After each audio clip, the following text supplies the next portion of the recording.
Hello, welcome back to me. Fresh up ಆಗಿ ಇವಾಗ activities ನೋಡೋಣ ಅಂತ ಹೋಗ್ತಾ ಇದ್ದೀವಿ. ಎಲ್ಲಿ ಏನಿದೆ ಅಂತ ಇವಾಗ ಹೋಗಿ ನೋಡಬೇಕು. ನಾವು ಈ ಥರ ಗೇಮ್ಸಲ್ಲಿ ಆಡಿ ತುಂಬ ಟೈಮೇ ಆಗೋಗಿತ್ತು. ಆಡ್ತಾ ಆಡ್ತಾ ಇಬ್ಬರು ಸಣ್ಣ ಮಕ್ಳ ಥರ ಕಿತ್ತಾಡ್ತಾ ಇದ್ವಿ. ಕೆಲವೊಂದು ಕ್ಲಿಪ್ಸ್ನ ಅಟ್ಯಾಚ್ ಮಾಡಿದ್ದೀನಿ, ನೀವು ಹೋಗಿ ನೋಡ್ಕೊಂಡು ಬನ್ನಿ.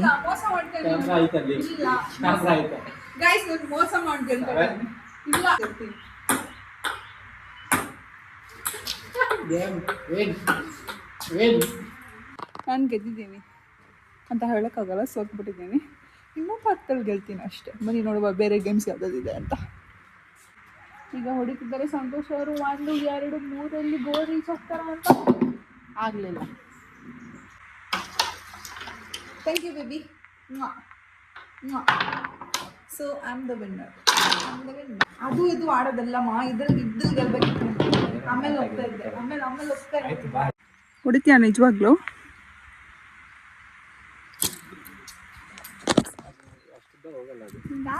ಬರಲ್ಲ ಅಂತ ಹೇಳ್ಬಿಡು. ಸುಮ್ಮನೆ ಯಾಕೆ ಕುಣಿದವ್ರದವ್ರಿಗೆ ಮೆದಾಡ್ ಅನ್ಕೊಂತ ಏನೋ ಅಂತಾರೆ. ಹಂಗೆ ಬರಲ್ಲ ಅಂತ ಮುಂಚೆನೇ ಹೇಳ್ಬಿಡ್ತೀನಿ. ಬಿದ್ದರೆ ನೋಡ್ದಾ ಅಂತೀನಿ ಅಷ್ಟೇ. ಹೀಗೆ ಆಡಿಕೊಂಡು ಟೈಮ್ ಹೋಗಿದ್ದೆ ಗೊತ್ತಾಗಿಲ್ಲ. ಮಧ್ಯಾಹ್ನ ಆಗೋಗಿತ್ತು. ಊಟಕ್ಕೆ ಅಂತ ಹೋದ್ವಿ. ಬಫೆ ಸಿಸ್ಟಮ್ ಇಟ್ಟಿದ್ರು. ಕ್ವೈಟ್ ಓಕೆ, ಫುಡ್ಡು ಟೇಸ್ಟ್ ಎಲ್ಲ ಚೆನ್ನಾಗಿತ್ತು. ಊಟ ಮುಗಿಸ್ಕೊಂಡು ನಾವು ಸ್ವಿಮ್ಮಿಂಗ್ ಪೂಲ್ ಕಡೆಗೆ ಹೋದ್ವಿ. ಅಲ್ಲಂತೂ ಸಕ್ಕತ್ತಾಗಿ ಮಜಾ ಮಾಡಿದ್ವಿ. ಈ ರೆಸಾರ್ಟಲ್ಲಿ 3 ಟೈಮ್ ಫುಡ್ ಪ್ಯಾಕೇಜ್ ಇನ್ಕ್ಲೂಡೆಡ್ ಇರುತ್ತೆ. ಈವನ್ ದೋ ಇಲ್ಲಿ ಕಾಟೇಜಸ್ ಬಿಟ್ಟು ಬ್ಯಾಂಬೂ ಹಟ್ ಮತ್ತು ಟೆಂಟ್ ಹೌಸ್ ಕೂಡ ಅವೈಲೇಬಲ್ ಇದೆ. ಬಟ್ ಏನಂದರೆ ವಾಶ್ರೂಮ್ ಆಚೆ ಇರುತ್ತೆ.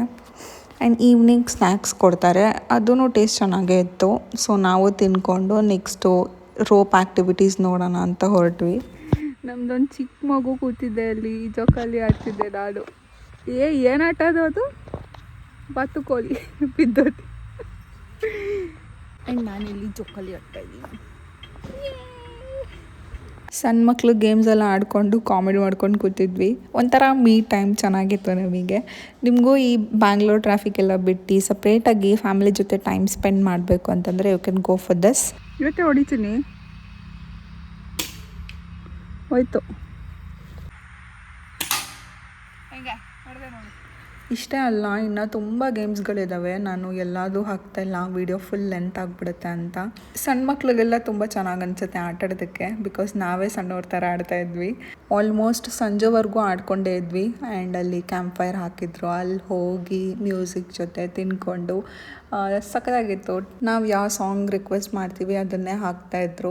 ಕೇಳಿಕೊಂಡು ಮಾತಾಡಿಕೊಂಡು ಚೆಂದ ಟೈಮ್ ಸ್ಪೆಂಡ್ ಮಾಡಿದ್ವಿ. ಡೇ ಹೋಗಿದೆ ಗೊತ್ತಾಗಿಲ್ಲ. ನೆಕ್ಸ್ಟ್ ಡೇ ನಾವು ಚೆಕ್ಔಟ್ ಆಗಬೇಕಿತ್ತು. ಆ್ಯಂಡ್ ಬೆಳಗ್ಗೆ ಎದ್ದು ಫ್ರೆಶ್ ಅಪ್ ಆಗಿ ಎಲ್ಲ ಪ್ಯಾಕಿಂಗ್ ಮಾಡಿಕೊಂಡು ಬ್ರೇಕ್ಫಾಸ್ಟ್ ಮಾಡಿಕೊಂಡು ನಾವು ಇಲ್ಲಿಂದ ಹೊರಟಿದ್ದು ಬೆಟ್ಟದ ಬೈರೇಶ್ವರ ಟೆಂಪಲ್ಗೆ. ಆನ್ ದ ವೇ ಒಂದು ವಾಟರ್ ಫಾಲ್ಸ್ ಸಿಕ್ಕಿದೆ, ಸೊ ಅಲ್ಲಿಗೆ ಹೋಗ್ತಾ ಇದ್ದೀವಿ. ನಾನು ಬಂದಿಲ್ಲ, ಸಂತು ಬಂದಿದ್ದ ಅಂತೆ. ಸಖತ್ ಬಿಸಿಲಿದೆ ಮಾತ್ರ. ಎಷ್ಟು ಜನ ಇದ್ದಾರೆ ನೋಡಿ ಇವತ್ತು. ಓ ಸ್ಯಾಟರ್ಡೇ. ಎಷ್ಟೊಂದು ಜನ ಇದ್ದಾರೆ, ಏನು ಚೆನ್ನಾಗಿರುತ್ತೆ ಅಲ್ಲಿ ಅಂದ್ಕೊಂಡು ಹೋದೆ. ಬಟ್ ಹೋದ್ಮೇಲೆ ತುಂಬ ಚೆನ್ನಾಗಿತ್ತು. ನೀರೂ ಅಷ್ಟೇ ಫುಲ್ ಕ್ಲೀನಾಗಿತ್ತು. ಬಟ್ ಹೋಗೋ ಪ್ರಾಸೆಸ್ಸೇ ನಂಗೆ ಸಖತ್ ಕಷ್ಟ ಅನಿಸ್ತಾಯಿತ್ತು. ಸ್ವಲ್ಪ ಸ್ಕಿಡ್ಡಾಗಿ ಬಿದ್ದರೆ ಸೀದಾ ಹೋಗಿ ರಿವರ್ ಹತ್ರ ಬೀಳೋ ಥರನೇ ಇತ್ತು. ಚಪ್ಪಲಿ ಎಲ್ಲ ಬಿಚ್ಚಿಬಿಟ್ಟು ನಾನು ನಡ್ಕೊಂಡು ಹೋಗಿದ್ದೆ.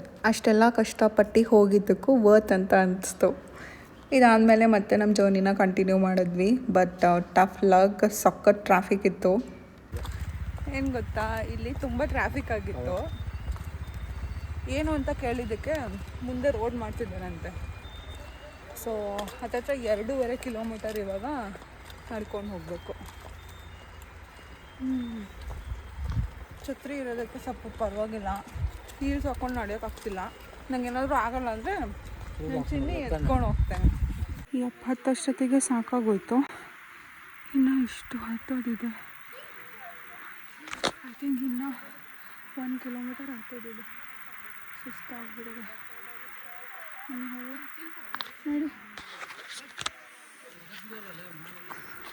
ನೋಡಿ. ಈ ಬೆಟ್ಟ ಹತ್ಬೇಕಂತೆ. ಅಷ್ಟೇ ಹೋಗ್ದೆ ಇವತ್ತು ನಾನು. ಹೀಲ್ಸ್ ಹಾಕೊಂಡು ಬಂದಿದ್ದೀನಿ ಇಷ್ಟು ದೂರ. ಆ ಫಾಲ್ಸ್ ಇಳಿಯೋವಾಗನೇ ಫುಲ್ ಕಷ್ಟಪಟ್ಟು ಎಳಿತಾ ಇದ್ದೆ. ಈ ಬೆಟ್ಟ ನೋಡಿ ನನಗೆ ಫುಲ್ ಜೀವ ಬಾಯಿಗೆ ಬಂದುಬಿಡ್ತು.